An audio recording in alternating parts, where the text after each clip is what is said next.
I suppose all forms of collaboration has challenges, and certainly when you partner with people that traditionally have maybe not had much collaboration, then there are maybe more challenges.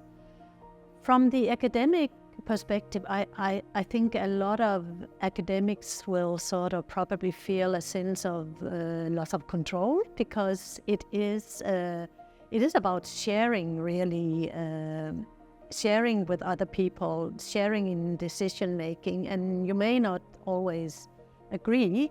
So a community is not a homogeneous entity. So if we talk about community engaged research, there are many communities, or there are many spaces in which communities operate in different ways. Often the same community might operate differently in different contexts. So for research in that context, you have to be flexible. You have to understand that things don't work out as you planned always.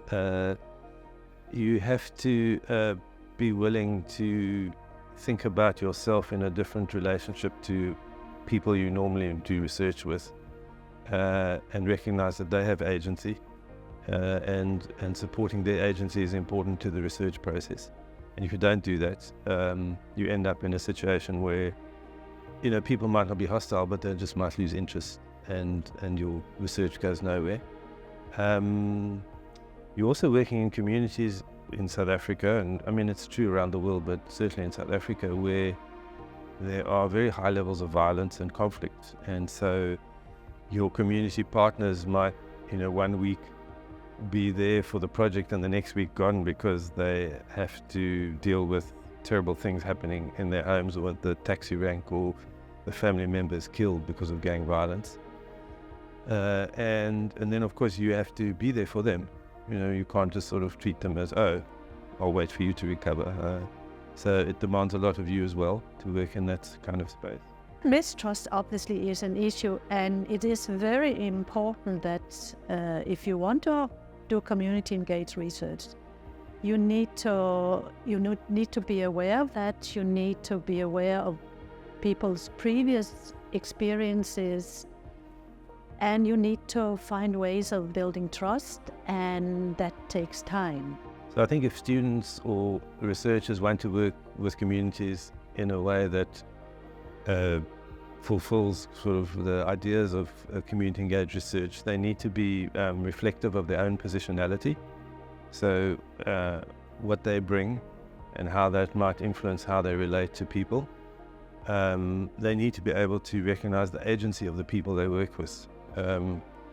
We tend to think of communities as places where poor people are gathered, and they are vulnerable, and we need to do research in order to help them.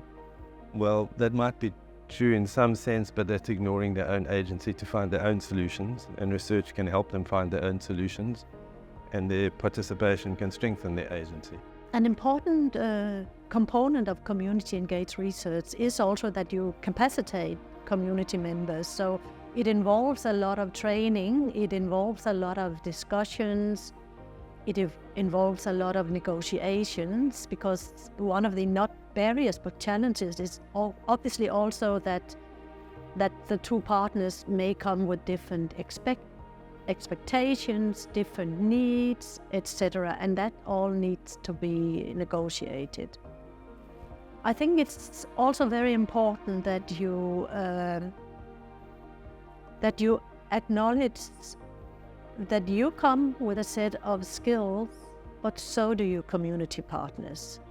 And both set of skills are important. You enter this partnership because you believe that the partnership is more than the sum of the two partners' knowledge and skills. So community partners, as I often will tell you also, we know what happens in our communities. We know what challenges we face. And they do know much more than you as an academic. And that's their strength. And working with communities, I've realized that they also understand that you as an academic have certain skills, and they will acknowledge that and And that's when the partnership come to life, when you get the best out of both partners.